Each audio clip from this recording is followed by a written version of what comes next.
मेरी राम कहानी है बचपन से लेकर के और ऑलमोस्ट लास्ट ईयर तक का, क्योंकि लिखा गया है ये कोविड के दौरान।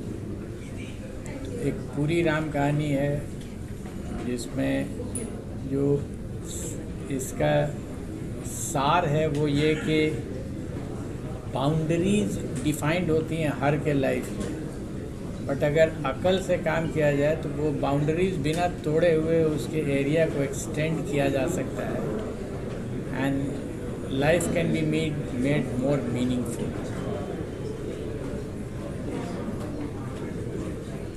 ये जो बुक में आपने कहा कि आप पुलिस ऑफिसर भी थे और प्रोफेसर भी थे, तो आपको किस काम में सबसे ज़्यादा एंजॉयमेंट आता है, पुलिस ऑफिसर में या एज अ प्रोफेसर बहुत ज़्यादा आपको एंजॉयमेंट आता है? पुलिस के एक्सपीरियंस को मैंने सुपर 30 में इस्तेमाल किया है और सुपर 30 के एक्सपीरियंस को पुलिस में इस्तेमाल किया है। सर जैसे क्या मतलब कौन सा काम करने में आपको मज़ा आता था, मतलब police officer as a professor? आप you can talk to my students जो IIT मुंबई में हैं, यहाँ उनको हमने बुलाया है, आप उनका इंटरव्यू लीजिए, वो आपको बताएंगे कि वो क्लास में पढ़ाते रहते थे और तब सडनली लॉ एंड ऑर्डर का कोई प्रॉब्लम मोबाइल पर अगर आ गया तो कैसे उनका माइंड स्विच करता था फ्रॉम पढ़ाई टू पुलिसिंग, और जब उसका इंस्ट्रक्शन जब दे देते थे तो फिर वापस चले आते थे पढ़ाने में। This switching from one mode to another mode used to take place very smoothly, कभी पता ही नहीं चलता था क्योंकि मैं दोनों को एंजॉय करता था। सर ये कहानी बिहार से शुरुआत हुई है, बिहार से मुंबई तक का सफ़र कैसा रहा आपका एज अ प्रोफेशनल? नहीं, मैं मुंबई प्रोफेशन में आया नहीं हूँ। मुंबई में मैं आया था कि ये बुक को लोगों ने कहा कि आप मुंबई में प्रमोट कीजिए, and I am very thankful to Sangam group of industries जिनका हेडक्वार्टर्स भीलवाड़ा में और एक ऑफिस पटना में भी है। वहाँ भी मेरे रिक्वेस्ट पर उन लोगों ने एक सुपर 15 बनाया है, संगम सुपर 15। तो उन्होंने स्पॉन्सर किया कि हम आपका विल स्पॉन्सर दिस प्रोग्राम, और मुंबई में उन्होंने कर दिया। I am very thankful to them. तो ऐसा कोई हमने सफ़र न सुपर 15 सुपर 30 के लिए किया यहाँ, और नहीं पुलिसिंग तो मैं कर नहीं सकता हूँ क्योंकि अब तो रिटायर्ड। सर जैसे कि हमने अभी हमने थोड़े टाइम पहले बुक पढ़ी, उसमें लिखा आई रिमेंबर, तो आई रिमेंबर के पीछे का क्या तात्पर्य है? तात्पर्य है बचपन, मेरा बचपन, उसके लिए पॉइंट जो हमने दिया है वहाँ। बचपन ऑब्वियसली रिमेंबर होगा at my age of around 70। जब मैं अपने बचपन की बात करूँगा तो आई रिमेंबर ही करूँगा। सर ये कितने भाषाओं में है ये कितने भाषाओं में? अभी तो मेरी जानकारी में एक ही भाषा है, अंग्रेज़ी में। हिंदी को मैंने आपको बताया कि मैं ट्रांसलेट नहीं कर रहा हूँ, लिख रहा हूँ। हालांकि कई ऑफर्स है कि ट्रांसलेट कोई कर देगा, मैंने नहीं दिया क्योंकि हिंदी मेरी मातृभाषा है। अदर लैंग्वेजेज 6-7 महीना लगेगा अभी। सर जैसे कि आप लोगों ने अमेजोन पे ऐसे पॉपुलर बहुत हो चुका है, चीज़ अच्छी हो तो हमेशा चीज़ अच्छे रिस्पॉन्स मिलते हैं, तो आप यहाँ तक आए हैं दिल्ली से बहुत और इंडिया में सक्सेसफुल है, उम्मीद करते हैं सुपर 30 एक मूवी भी आए, उससे कोई कनेक्शन? नहीं, कोई कनेक्शन। अश्विनी सर का यस सर इनका कनेक्शन आपसे जानना चाहेंगे कि जो आपने एक्सपीरियंस शेयर किया है आपका, कोई एक एक्सपीरियंस आप शेयर करना चाहेंगे हमारे साथ जो आपने इस बुक में मेंशन किया, या कोई इंसिडेंट जो आपको सबसे ज़्यादा दिल के करीब रहा हो जो आपने बुक में शेयर किया हो, हमारे साथ शेयर करें? क्राइम दिल के करीब तो होता नहीं है, लेकिन हमने जो आपको अभी थोड़ी देर पहले हमने कहा कुछ छोटी छोटी चीज़ें हैं। सबसे पहले जो दिमाग में जोड़ लगा था ना, वो था सासाराम में डकैतियाँ होती थी। ASP था मैं, पहला स्टेप होता है, और जब डकैती हो जाती थी तो मालूम होता था कि लाखों का सामान लूट गया, एक आदमी तो लाखों से महरूम हो गया। मैं ढूंढता चलता था कि ये लाख इससे निकला तो गया कहाँ।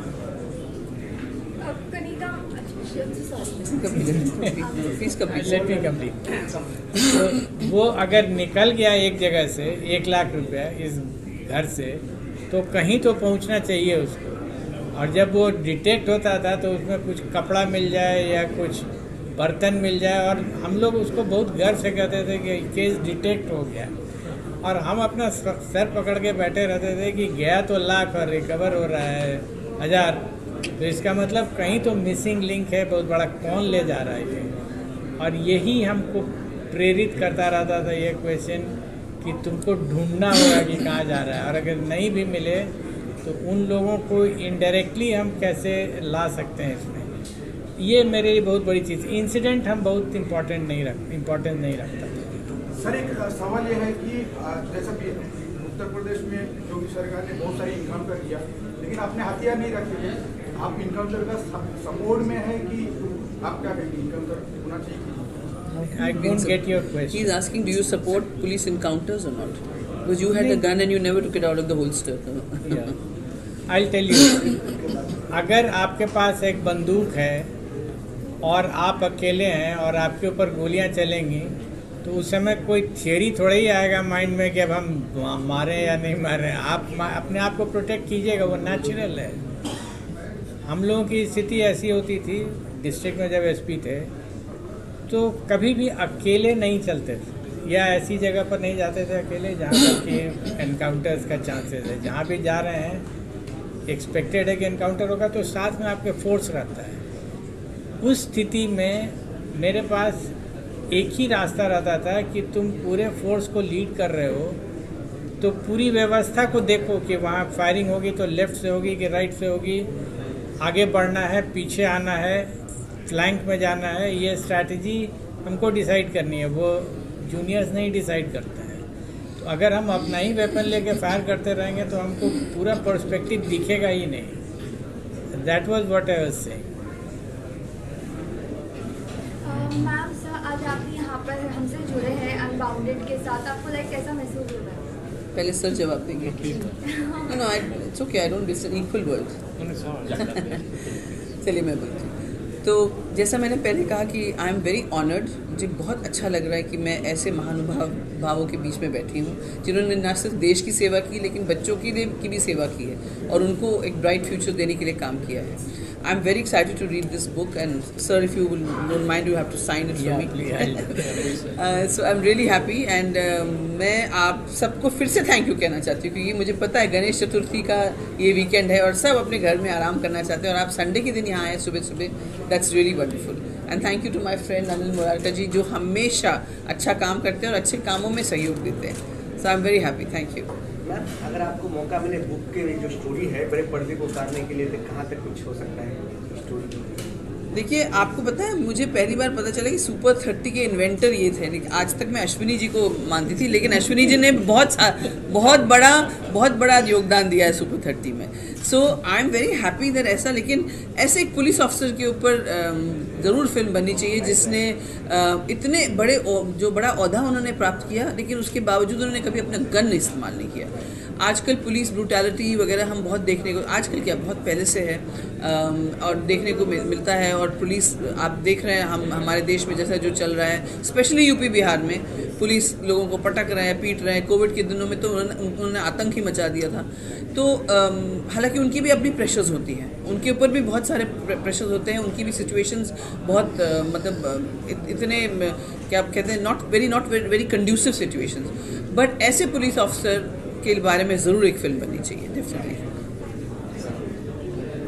आई am also honoured actually really to be sharing the stage. And दूसरा जो इन्होंने एक फॉर्मेट सेट कर रखा है, जो फॉर्मेट सेट किया है ये मतलब सुपर 30 का, it's not gonna be for now, it's gonna be for future. मतलब जितने भी हमारे अंडर प्रिविलेज बच्चे हैं जिनको वो सपोर्ट नहीं मिल पाता है गवर्नमेंट से और कहीं से भी, सो यू नो इस फॉर्मूले के साथ मतलब they will get the proper education and proper platform. And thank you sir. आज हमारे साथ अनिल जी भी है हमारे साथ अनबाउंडेड के साथ। आप सर आपको कैसा फील हो रहा है जैसे आपने पूरी स्टोरी सुनी, ऑल्सो आप पूरी बुक भी पढ़ने वाले हैं, आई एम वेरी श्योर, तो आप क्या कहना चाहोगे उनके लिए? एक ही लाइन कहूँगा, नमन करता हूँ, दिल से नमन करता हूँ। It's such a great feeling to be here. Munika ji ने कहा फिल्म ज़रूर बननी चाहिए। मैं बोल रहा हूँ फिल्म क्या, ये किताब अपने आप में एक एक ऐसी अद्भुत चीज़ निकल के आई है, दादा आप एग्री करेंगे। It's see there will be these producers, the directors, after this thought now, how do you take this forward? Now it depends on him, how does he want to take it forward or not? Because such stories are extraordinary. और अपने बॉलीवुड में तो ऐसे फनकार बैठे हैं जो तैयार बैठे हैं कि कोई ऐसी चीज़ आगे ले जाए। Very soon you will something hear on this. Yes, it's being taken forward. May I just add to this? एक बॉलीवुड फिल्म बने तभी इसको रिकग्निशन मिले। I don't think Bollywood film is the limit. I feel ऐसी कहानियाँ, ऐसे जो बुक्स हैं, ये पूरी दुनिया में इंस्पिरेशन होना चाहिए। It should go and inspire everybody in the whole world. That one person, हम लोग कहते हैं कि अरे यार मैं सुबह से रात को ऑफिस जाके मैं थक गया। एक इंसान ने ना ही सिर्फ अपने पुलिस का काम किया, अपनी ड्यूटी निभाई, उन्होंने बाकी समाज के प्रति भी अपनी ड्यूटी निभाई। This is an inspiration for not Bollywood, it should be an inspiration for the international world. Agreed Punika ji, but still I am telling, अपनी आवाम खासकर दो ही भाषा समझती है सर। अपनी आवाम को तो आजकल बॉयकॉट पे लगा दिया है। बॉलीवुड और ये ऊपर वाले का खौफ, ये दो चीज को ब्लेंड करो आप तो ये आवाम तक पहुंचता है बेटा। नहीं, एब्सोल्युटली राइट। सर एक चीज़ जानना चाहेंगे आपसे सर, जो ऑफिसर्स होते हैं आज के दौर में वो प्रेशर में बहुत ज़्यादा काम करते हैं, तो कोई टिप्स आपकी ओर से होगी उन ऑफिसर्स के लिए कि प्रेशर्स को किस तरह से हैंडल किया जाए? प्रेशर का दो कंपोनेंट होता है, एक लगाने वाला और एक झेलने वाला। लगाने वाले की बात तो मैं नहीं जानता हूँ, अगर मेरे ऊपर लगेगा तो मेरे ऊपर डिपेंड करता है कि हम प्रेशर को लेते हैं या नहीं लेते हैं। सही बात है। आप रिक्वेस्ट करूंगा आप लोगों से किताब पढ़िए। इस किताब में लिखा हुआ है आपके प्रश्न का उत्तर, इसमें लिखा हुआ है, इसके डेडिकेशन में ही है। डेडिकेशन से पढ़ दे रहा हूँ। To the constables of Bihar police in whose lap I spent my childhood, and the people of Bihar who protected me from the whims and fancies of politicians in power. This is the answer. जो pressure की बात आप कह रहे हैं, किताब में कहीं और अभयानंद जी ने लिखा है कि law is your weapon and law is also your shield. वो आपका हथियार भी है, वो आपकी ढाल भी है, यही है उसका इलाज। किताब में है, आपके प्रश्नों का उत्तर इसी किताब में। सुपर 30 जो है आपका, सुपर 30 सर आपका नाम हुआ, आई थिंक 30 बच्चों का हर साल अपने एजुकेशन देते हैं। पहले 30 बच्चों, सुपर 30 हुआ कि दूसरे पहले सुपर 30 हुआ। 30 जो नाम पड़ा की शुरुआत कैसे हुई और कैसे नाम कैसे? नाम शुरुआत 2002 में हुई थी और हम लोग दो लोग साथ में मिल करके किए थे। उस समय मैं नौकरी में था, इसलिए कुछ ज़्यादा टाइम नहीं मिलता था इसको करने का, फिर भी मैं करता रहा। शुरुआत वैसे ही हुई, बहुत छोटे से स्तर पर, अभी भी कोई बहुत बड़ा स्तर नहीं है। ये गाड़ी चलती गई। एक ही चीज़ था जो मेरे जहन में बात बैठी हुई थी कि ये कमर्शियल धंधा नहीं हो सकता, किसी कीमत पर इसको कमर्शियल धंधा नहीं बनाना है। हुआ ये कि मेरा तो ये पैशन था, क्योंकि मेरे पास पैसे का अपना प्रॉब्लम नहीं था, नौकरी भी थी, पत्नी जॉब कर रही थी, इश्यूज़ नहीं था। पर जो दूसरे सज्जन थे उनके लिए तो ये प्रोफेशन था। For me it was a passion than profession, more of a passion. उसके बाद फिर जब ये क्लियर हो गया कि नहीं, प्रोफेशन और पैशन एक साथ नहीं चलेगा, तो क्विट्स हो गया अलग अलग। सर आपने इसमें senior inspector, respected senior inspector Mukund Prasad ji का भी आपने इसमें जिक्र किया। इंस्पेक्टर नहीं है, ओके, उनका भी जिक्र किया आपने। चीफ सेक्रेटरी थे। Chief secretary, okay. कहाँ पर है? क्वेश्चन हमेशा एक लगाव रहा आपके, हमेशा देखा बिहार के लिए कुछ करना चाहते हैं, एक नया टैलेंट ढूंढ के निकालते रहते हैं। इनके साथ कब आपके साथ बॉन्डिंग हुआ, कैसे आपसे संपर्क हुआ? हमेशा बिहार के लिए कुछ करना चाहा। कोशिश हम सभी करते हैं। आप हमको खाली इतना सोचना ये ज़रूरी है कि हम कुछ भी काम करें आज उसमें हम पूरी शिद्दत से करें, अंजाम अपने आप आता है उन चीज़ों का। जैसे अभी अभिनंदन जी ने कहा सुपर 30 का आपने जिक्र किया उनसे, वैसे ही मैं एक नाम यहाँ ज़रूर देना चाहूँगा जिन्होंने भाई साहब को देख के एक सुपर 15 थॉट भी आगे लेके चले हों। आपकी परमिशन के साथ संगम ग्रुप के मोदानी जी हैं जो वहाँ के चेयरमैन हैं, उन्होंने सुपर 30 से पूरा इंस्पायर होके एक मुहिम वहाँ शुरू की है सुपर 15। जैसे आज बाबूजी 30 बच्चों को लेके चलते हैं, वो 15 बच्चों को लेके चलते हैं। तो it's about how you adapt things. हम सब सक्षम हैं, how do we take it forward, that's more important. आज इसी माध्यम पे बाबूजी परमिशन ले रहा हूँ कि अगर उनका हाथ रहा तो कुछ ना कुछ मुंबई में भी इस पर जरूर काम करें। लेकिन आप 30 करिए, 15 नहीं। मैम ईश्वर ने चाह 45 करेंगे। क्या बात है, आप चाहेंगे। बिहार के लिए कुछ करना चाहा, योगदान आपने हमेशा रहा। अगेन मैं बोलता हूँ बिहार नहीं, मुंबई में करेंगे कह रहे। It's all about our continent, Hindustan हमारा। अभिनंदन सर, युवाओं को क्या मैसेज देना चाहेंगे आज के दौर में? शक्ति आप में है, आपके अंदर है, बाहर अगर ढूंढिएगा तो आप कुछ नहीं मिलेगा। अपने अंदर झांकिए, मिलेगी शक्ति।